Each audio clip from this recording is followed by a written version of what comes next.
Now, I actually don't think enough people give enough consideration to the threat of identity theft in Australia. So I thought we'd take some time, and I'm joined by Tim Flainski from Trend Micro to unpack that, because it is one of the biggest problems going around right now, isn't it? We used to think of viruses, and now actually our identity is the biggest risk. Yeah, look, we've been watching this over the past few years, and I think throughout COVID, it really has shifted and changed. Because pre-COVID, we'd sort of live our lives as we did. We'd go into a bank branch to do our banking and all the rest of it. COVID forced the whole society, from young people to old people, to move online. And we did surveys pre and post-COVID, we do them every year. Yeah.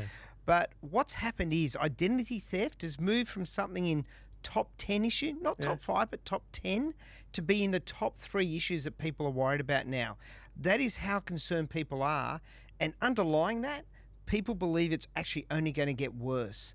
And I think we just keep seeing it time and time again in the news about identity fraud and theft and things going out there. So it is a big issue, and I think it's going to be big for a while. What are we talking about when we say identity theft? Because like in the old days, it was, stealing your wallet and they've got your driver's license. But it's so much more than that, right? Because what scammers, criminals are trying to do is essentially get as much about you as they can, so that they can then go out and pretend to be you in terms of finance applications and stuff like that. Yeah, we're seeing a whole lot of things, but 2 main ones probably really call out. It's that ability to impersonate you and use you to be the face of something nefarious, right? So there was a case recently in Melbourne, and a guy got scammed on trying to buy some AFL Grand Final tickets, right? Now, he lost a bit of money, that's it. But the guy's got so much data out of him through that process that he's now one of the best sellers for Taylor Swift tickets in the country. And he is just popping up over and over again. So it's that sort of level of, I think, in the past people worried about that social media, my thing, but it's actually them using you to become the face of tomorrow.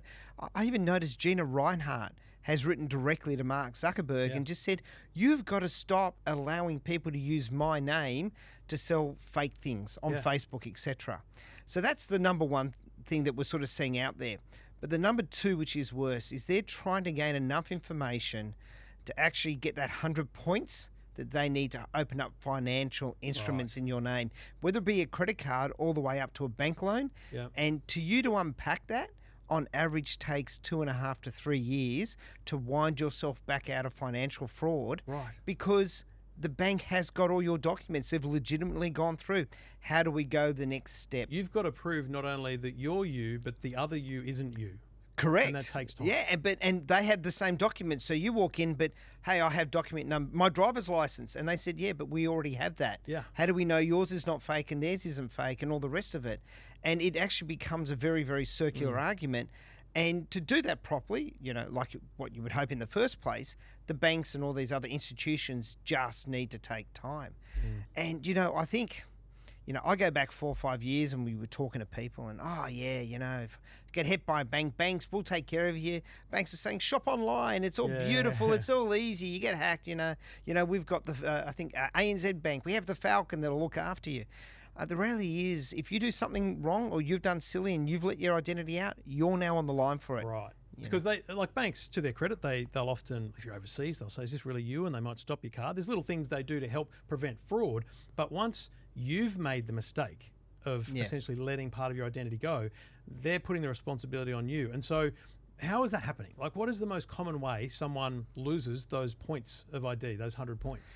Look, it's actually interesting. There's two main ways. One is phishing, right? That age-old good thing where you get an email or a text message and it purports to be from, Australia Post or your bank or Telstra or someone. You click on it, it's not really from them, and you give them your information, right? And it looks legit. Oh, they are getting better than ever before. Like I saw one just this morning from my partner, and she got this thing from Facebook, and I saw the meta symbol and the proper copyright stuff. It was down to the letter. A couple of things given away. And the best one to find out about that is check the originating email address. Right. There'll always be an issue with that, or it'll be way too long, or subdomains of facebook.com, right? Yeah. So that's still the best way. So, that way of, getting taken out and about. And then the other one is that, and this is sadly what we're seeing, is that the cyber criminals are now targeting big industries, right? Big companies. So we saw the attack last year with Optus and then also with Medibank Private. In both those cases, they actually stole the data to have the 100 points then and there. Yeah. Right. I don't think people really unpacked why that was a big drama last year with driver's license and passport numbers, because they're like, it's just a number. But that's a huge part of those 100 points. And I think people probably don't also realize that scammers, cyber criminals generally, they're not just doing one-off. They're building databases of people. So if they got some of your data from Optus last year and then they get you through a little Oz Post email, they're building a profile of you that adds up to your identity. 100%. And we see these lists just growing inside the dark web. And, like someone goes, does it really matter if, ABC thing, that news service that don't have my credit card gets, hacked? Yeah, but they've now got 20% of your identity. And if they can link that up with another couple of hacks and attacks, they've built your profile and then they can actually go ahead and use it. And it is a game of numbers, right? And they go out. And that Optus one and the Medibank private one, they were big and they were very, very concerning with the amount of data. And and that's why I think, the state authorities were allowing people to come in and change their driver's license and charging back to these companies. And now even your driver's license, I don't know if people are aware now, it's actually got two numbers on it. The card number plus your license number, just to try and stop this. But, to also be fair to people like Optus and these people, they are by requirement needing to hold that data. So we're seeing more and more attacks now going after big businesses and seeing data stolen. Over the weekend, Samsung have just had to release the fact that they've had a leak out of their UK operation for over a year now, where cyber criminals have been harvesting data. This is 1 year. Now, has this been here? A massive amount. And then how do you know? How do you know that you've been taken down? And that brings me to the most important part here. And we've spoken so many times about this. It used to be that we would be encouraging people to have antivirus software because it would check an email, it would be a virus and it would block it and put it away. But actually what we need today is so much more. And that's why it's called now internet security, right? Because we need to think of it as a whole of internet process that I as an individual need, and it can't just be on your laptop or your computer. It has to be on every device. Yeah, you've actually got to go to that next step. So, we talk about, 3 levels, from prevention to alerting to remediation when you look at identity. So we don't want to sort of go out there and say to people, look, AV doesn't matter and your old typical security stuff.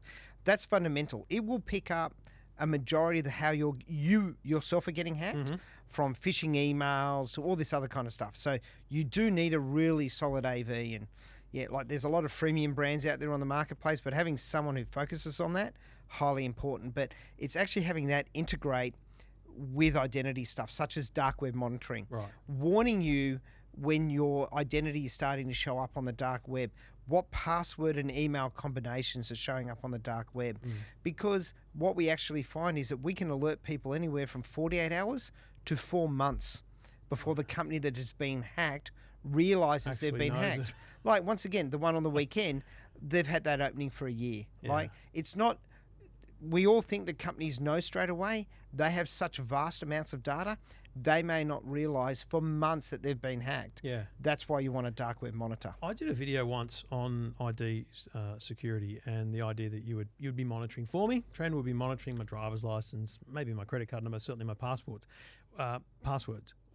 What's your response to people who say, but that means I've got to give you all that information? So how do we know that we've got the security around trust?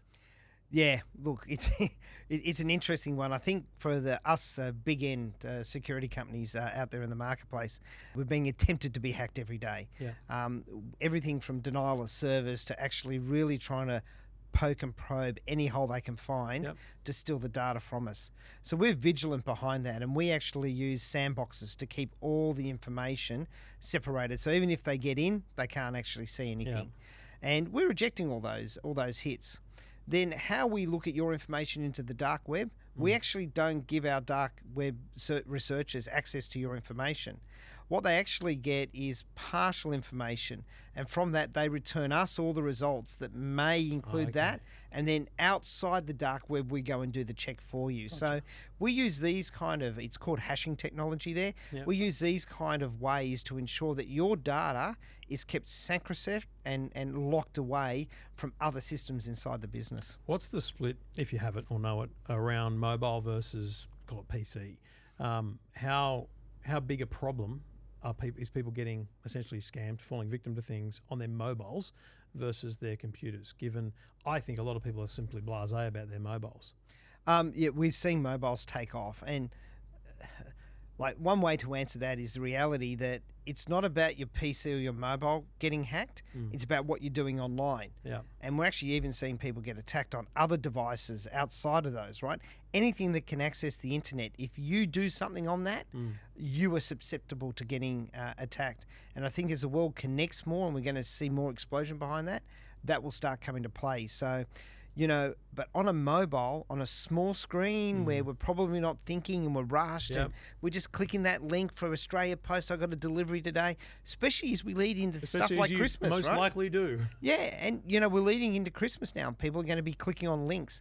You just got to stop and think about it. Like, so, well, how do I figure out whether Australia Post is delivering today? Use the Australia Post app. Yeah. You know, these companies, you know, and we talk about banks. I was trying to transfer some money between two of my bank accounts between two different banks, right? My account. And I've done it before, right? But I sent the thing and Commonwealth Bank came back and hit me and said, you haven't done this for a while. Is that you? Yeah. And I had to go inside the app and say, yes, that was me, to allow that transfer to go ahead. Companies are getting better at helping protect ourselves, but we still need to be smart and on top of it. So don't click on those links that come in text messages. Think about it. Stop. You've got to, you know, if you walked up to someone in the middle of the street and they said, hey, what's your bank account number? Just give it to them. No, you'd say, well, hang on, who are you? Why do you want it? And all the rest of it. And you figure out, okay, they need it. You know, all right, you know, you talk through it. Like, it could be your accountant who stopped you in the middle of the street, right?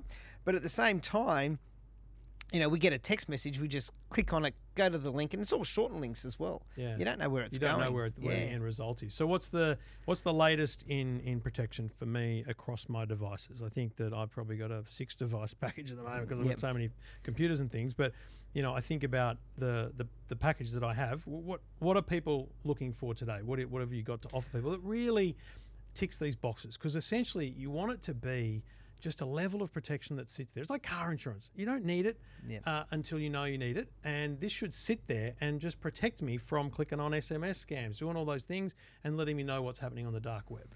So what we've noticed over the last couple of years is our pure AV style products are still sold in the marketplace, but far more people are buying our suite, which includes both AV and identity. So you're getting the best of both worlds. And then our identity product, as an example, has merged our password manager with our dark web monitor. So as you start to put in codes, it will warn you, by the way, that set of passwords and email address has been leaked. Do you really want to keep using it, or you should change it? But what we need to now go to one more step of alerting, right? So we've got, you know, the prevention and the alerting down. So we've just released a product into the marketplace, and it's Identity Protection Advanced, and also our Device Security, therefore Advanced, includes this product. And it will go to the next level, which the number one thing people are worried about, because it takes so long and impacts us so bad, especially in the current environment, is financials.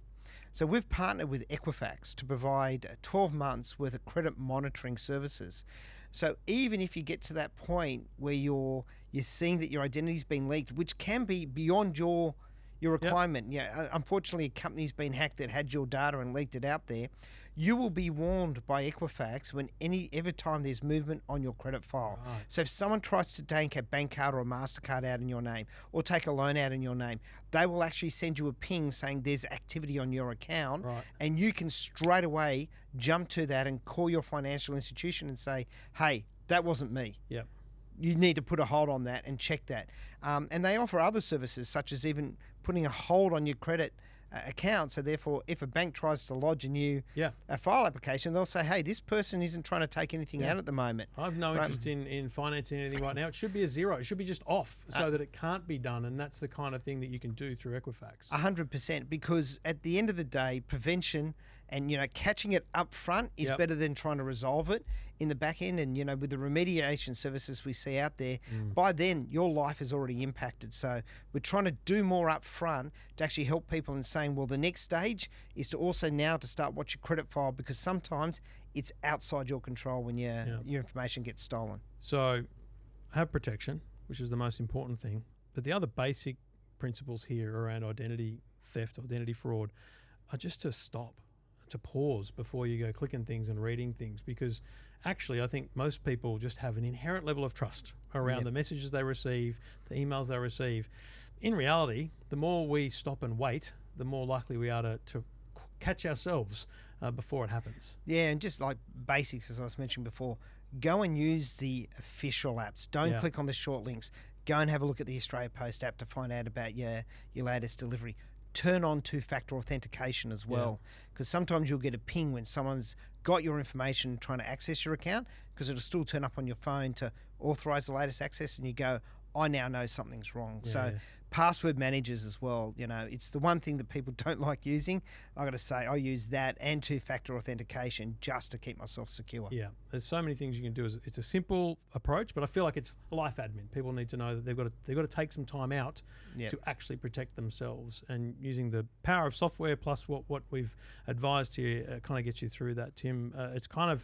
It's a little overwhelming. It's a little, it's sometimes a bit scary to talk about, but I think it's really important that we talk about it. And I actually think it's really important that people talk about it with their family and friends. This is the kind of conversation that you should be able to share with your family and friends. So not because you're trying to scare them, but because you're trying to educate them, so more people have that knowledge and can go into the world with that kind of protection that we all need. Yeah, look, for us, we're not trying to scare people away from using the internet. We all need to be on there.